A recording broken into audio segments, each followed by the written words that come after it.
sahabat dari Malang atau sahabat yang Malang. Oke, jadi ini kan apa namanya? Judulnya kan touring ya. Gitu. Jadi ini tuh aslinya masih satu kegiatan sama AOC gitu. Jadi ini sama-sama Millennials X gitu, tapi judulnya The Grand Tourer. Gitu. Ini saya perwakilan dari apa namanya? Dari divisi touring di AOC gitu. Jadi mau ngejelasin tentang touring itu apa sih gitu kan. Soalnya kebanyakan orang kalau awam ya ngelihatnya kalau misalnya yang namanya anak motor tuh udah pasti image-nya jelek gitu kan. Loh, hah? Ya kan image-nya udah pasti jelek gitu. Ya kebut-kebutan, bad boy. Nah, itu kan. Nah, gini. Jadi kira-kira touring tuh apa sih? Yang kayak gini nih. Gitu atau yang kayak gini? Yang kayak gini kah touring? Atau yang kayak gini? Atau yang kayak gini? Gitu.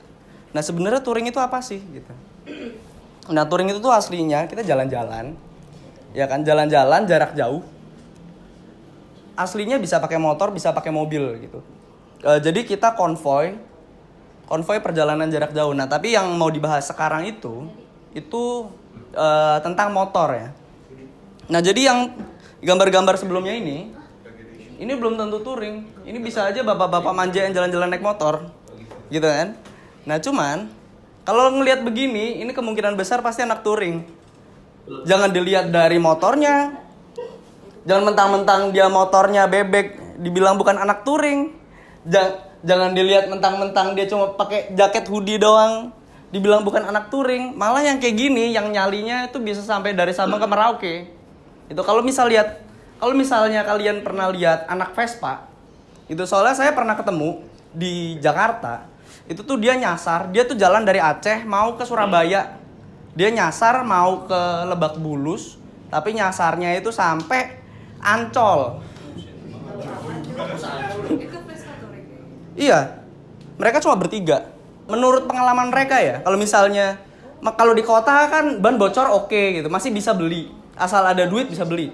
Nah, tapi gimana kalau misalnya dia di tengah hutan? Nggak ada tukang tambal ban, nggak ada jualan ban. Nah, akhirnya tuh pernah mereka saking nekatnya itu jadi ban dalamnya itu dicabut. Jadi itu dimasukin ini semua, dikasih daun, dikasih rumput gitu. Yang penting peleknya nggak sempeleng. Gitu. Jadi jiwa survivalnya tuh lebih tinggi daripada yang kelihatannya keren naik moge gitu kan muter-muter. Nah, jadi perlengkapannya itu ini textbook banget sih. Ya kan, ada helm half atau full gitu kan. Nah, terus sepatu menutupi mata kaki. Ini maksudnya sepatu boots ya. Gitu. Jangan pakai sendal gitu, bahaya. Nah, terus jaket touring itu jadi jaketnya ada protektor. Jadi dia mulai dari bahu sini sampai lengan.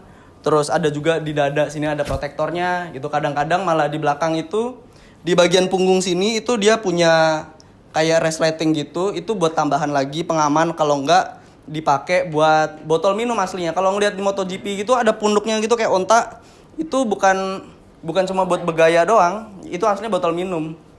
Gitu. Gitu. Terus jas hujan bukan ponco ya. Maksudnya ponco itu yang yang satu setel gitu, yang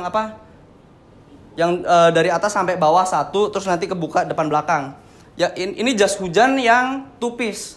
Gunanya apa? Soalnya banyak kejadian orang pakai ponco itu ujung jas hujannya itu nyelip ke rantai ke gear, akhirnya orangnya jatuh. Gitu. Dan itu tuh potensinya, risknya, apalagi kalau buat perjalanan jarak jauh itu terlalu gede. Makanya yang paling disarankan itu adalah jas hujan two piece. Gitu. Nah, terus ini balaclava atau kupluk atau buff gitu. Ada yang tahu balaclava?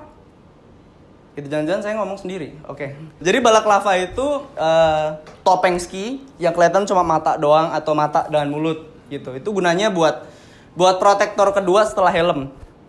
Gitu. Soalnya kalau misalnya helm itu copot, ya udah wassalam.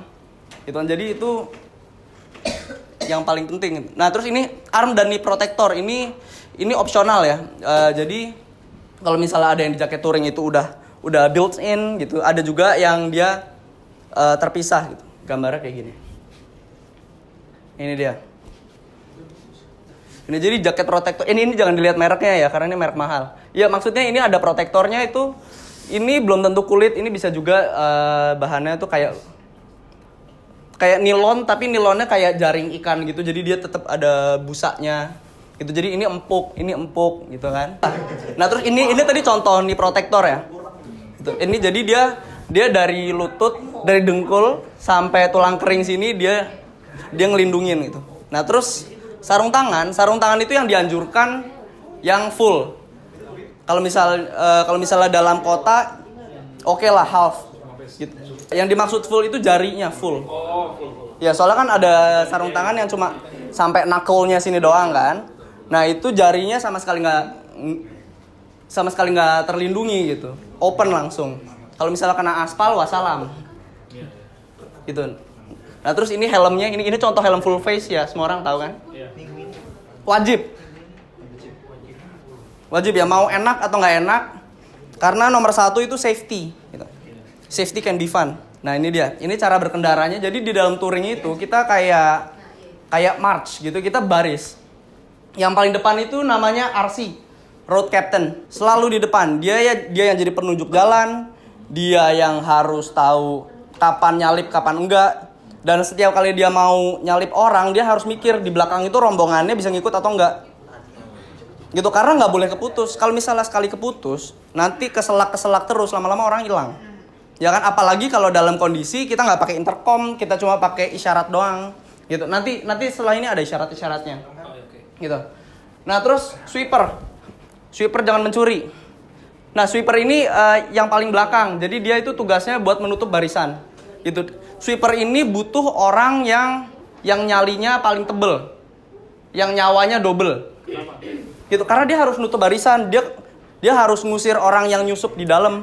Gitu, dia kalau misalnya ada kalau pernah lihat ada orang touring gitu tuh, dia yang nutup sampai orang nutup jalan bawa tongkat tapak tile gitu. Nah itu biasanya itu sweeper. Ya. Iya, harus yang paling rese. Ya karena dia yang menjamin safety di dalam satu rombongan itu berdua sama road captain. Berarti dia di luar barisan itu ya biasanya? Enggak, biasa paling belakang. Ya, jadi ngerapetin barisan, dia yang ngasih tahu, ayo cepet, ayo rapetin barisan, kapan harus santai gitu. Yang kita sepakati bukan jaraknya, tapi yang kita sepakati itu kecepatannya. Gitu. Jadi kecepatan stabilnya itu. Misalnya kita sepakat, oke 60 gitu dan dari awal ya? harus dari awal. Gitu. Soalnya kalau misalnya paling depan itu 60, di belakang itu bisa 100. Gitu. Soalnya kan orang di belakang kan berusaha ngejar kan. Maka itu yang dianggap pemula, beginner itu harus ada di belakang. Di tengah. Kalau bisa pas di belakangnya road captain. Gitu. Jadi kalau misalnya dia terputus, itu RC bisa tahu kapan harus tarik ulurnya. Gitu. Kalau misalnya dia yang pemula itu ada di tengah, buat nutup barisannya susah. Gitu. Dan maksimal dalam satu rombongan ya itu 10 motor. Kalau misalnya ada 10, misalnya 15, berarti itu harus dibagi jadi 7 sama 8. Harus dibagi jadi dua rombongan, karena kita kan nggak tahu kondisi di jalan itu gimana, ya kan? Kalau misalnya ada accident itu bagaimana kalau misalnya terlalu banyak, ya kan kita nggak bisa RC nggak bisa ngontrol selalu ngelihat ke belakang gitu, nggak bisa kan? Tapi kalau misalnya 10 motor itu captainnya paling nggak masih bisa lah, dianggap masih mampu gitu. Kalau misalnya dia di paling belakang, nanti yang si beginner dan si sweeper dia akan ketinggalan terus. Kalau misalnya di depan, road captain kan selalu nunjukin itu di sana ada lubang kakinya gitu. Terus nanti kita mau ke kiri, dia kasih isyarat gitu.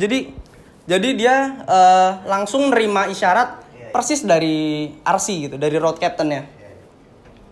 Gitu. Dan yang paling penting, jangan arogan gitu. Soalnya orang tuh ya namanya anak muda ya, itu seneng, wah nih lihat nih gue keren gitu, disalip semuanya, main mereng-mereng gitu kan.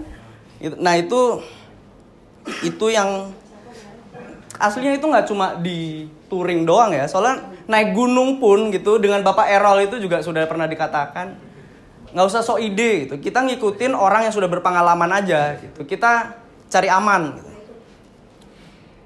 Nah terus di jalan itu ini ada beberapa ini, kalau orang normalnya biasanya begini ya kan, di tempat pertama misalkan ini satu baris. Oke. Jarak ke sini kan pasti orang jaga jarak, apalagi kalau dalam kecepatan tinggi, ya kan? Nah, tapi gimana caranya supaya mendekin barisan itu? Jadi kayak gini. Ini dan ini jaraknya sama, tapi di sela-selanya ada orang. Dengan cara dia harus kanan kiri. Jadi kalau misalnya yang depan itu ngerem mendadak, yang di belakang itu nggak kena impact-nya. Gitu. Jadi yang kena itu orang ketiga nanti. Gitu. Atau kalau misalnya mau jaga formasi begini dua, ini harus dalam keadaan pelan. Ya maksimal paling 40 km per jam gitu. Yang paling sering yang tengah. Karena ini yang paling pendek dan paling aman gitu. Jadi dan ini mereka harus ngikutin alurnya gini. Yang satu harus ngikut lurus yang ketiga. Yang tiga harus ngikutin yang satu, yang empat harus ngikutin yang dua. Gitu. Jadi harus selang-seling. Tapi dalam kota dan luar kota pasti beda-beda. Untuk formasinya. Oh, untuk formasi nggak tetap sama karena ini yang paling yang paling aman. Kalau dalam kota tujuannya mau nyelip-nyelip, itu biasanya nanti RC ngasih isyarat, oke, kita split di sini, nanti kita ketemu di titik yang mana gitu. Misalnya kita let's say daerah selatan deh. Kita belum ITC Permata Hijau. Ya kan, ITC Permata Hijau. Nah, kita dari sini kita bikin agreement dulu. Nanti setelah lampu merah setelah lampu merah pos pengumben, kita split. Habis itu nanti ngumpul di satu titik, baru kita jalan lagi. Gitu. Nah, terus ini ada tata cara klakson. Gitu. Kalau klakson panjang itu yang ini biasanya sweeper. Jadi dia ngasih tahu kalau misalnya ini habis keputus. Oke, terus rombongannya nyambung lagi. Sweeper paling belakang, klakson panjang ngasih tahu si road captain kalau ini rombongannya udah nyatu lagi, jadi bisa agak kenceng gitu. Nah, terus ini berulang itu kalau misalnya tiba-tiba dia lihat bensinnya udah kedip-kedip gitu, udah mau mati, dia langsung klakson berkali-kali aja. Ini boleh siapapun ya, ini emergency stop gitu. Kalau tiba-tiba kebelet kencing atau apa gitu, tiba-tiba ada trouble, itu langsung klakson berulang aja. Nah, terus sama klakson brotherhood. Ya kan, itu macam-macam. Jadi misalnya gini, biasanya kalau misalnya ya bilanglah anak Vespa cukup sekali doang, cuma tin, oi gitu, udah. Terus ada lagi kalau anak touring itu 2 kali, tin gitu. Kalau anak RX King nggak pakai klakson, mainnya geber, wet gitu. Itu beda-beda, setiap klub beda-beda.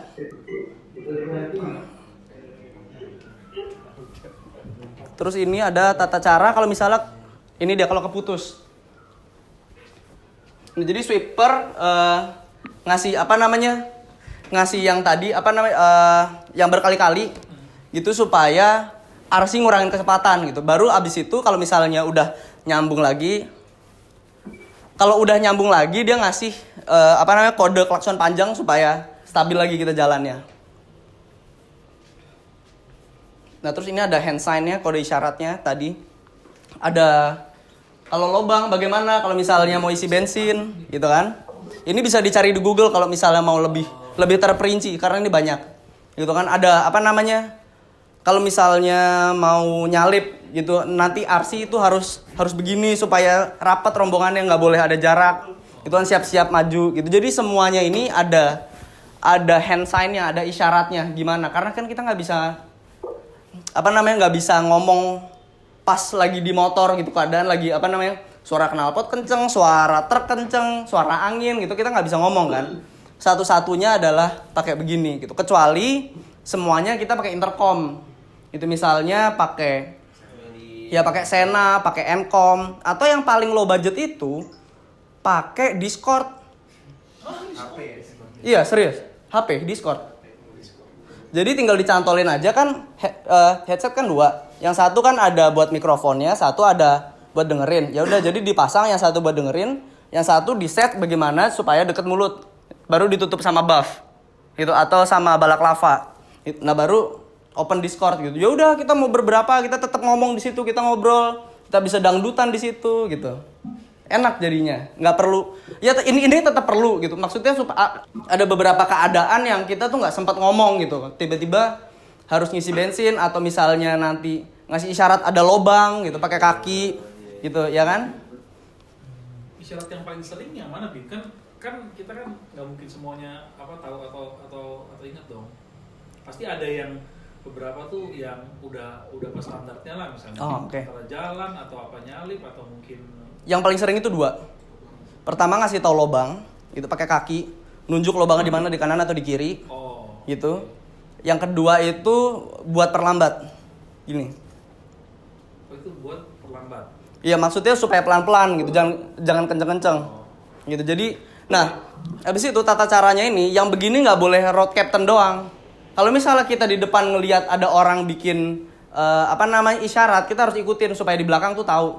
Gitu. Misalnya jadi yang paling depan road captain ngelihat di depan itu ada halangan, yang dia harus perlambat. Ya udah nanti yang kedua harus begini juga gitu, tetap semuanya.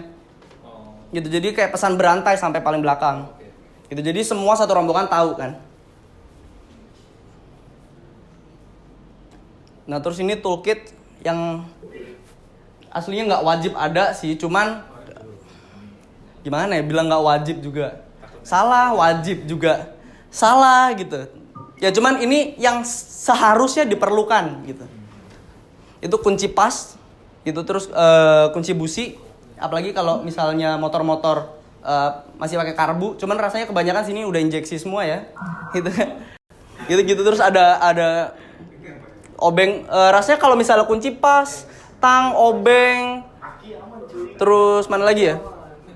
Iya, dari sini poin A, C, D, sama 3 poin itu rasanya semua motor ada. Maksudnya dari bawaan pabrik itu pasti dikasih kan. Sama kunci sama kunci shock biasanya. Ada bolam lampu kalau misalnya mati tengah jalan, kecuali kalau misalnya lampunya LED ya, itu nggak bisa sih. Itu susah.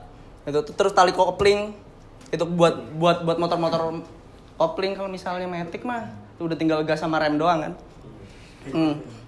Kabel ini juga nggak terlalu mandatori. Lap dan kain ini wajib. Itu soalnya buat kalau misalnya ada oli bocor atau misalnya ada bensin bocor gitu, itu harus beneran clean gitu. Nggak mungkin kan dilap pakai baju gitu. Nah, terus ini fungsi yang harus ada gitu. Biasanya kan kalau buat keren-kerenan semuanya aja nggak ada gitu kan. Dibikin ramping, bannya cacing, nggak pakai helm, yang bergaya-gaya motor drag gitu kan. Makanya motor itu nggak boleh dipakai gitu. Karena harus ada pertama kaca spion. Itu kita nggak tahu mau belok kanan kiri, geser kanan kiri, itu kalau misalnya ada motor kenceng dari belakang gimana? Nggak tahu kan? Klakson buat kode tadi, karena kita nggak bisa ngomong di tengah jalan. Lampu depan itu high beam sama lampu kotak ya. Dua-duanya itu harus ada, lampu sen dan lampu rem. Soalnya kita kan masalahnya itu di jalan kita nggak bisa ngomong, dan kita cuma yang diandalkan itu cuma mata doang gitu. Ya kan, semuanya kan dikira-kira. Ya kan, kita cuma ngelihat pertanda doang terus kita melakukan sesuatu. Ya kan, makanya inilah cara ngomong kita gitu sama yang lain gitu aslinya. Ya, soalnya kalau misalnya di tengah jalan ada problem kan malah makin repot. Masalah nggak cuma ngerepotin diri sendiri, ngerepotin orang lain juga. Harus punya motor loh. Nah itu dia, itu dulu. Nah jadi begitu presentasi dari saya. Siap gaspol. Ya.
Gaspol.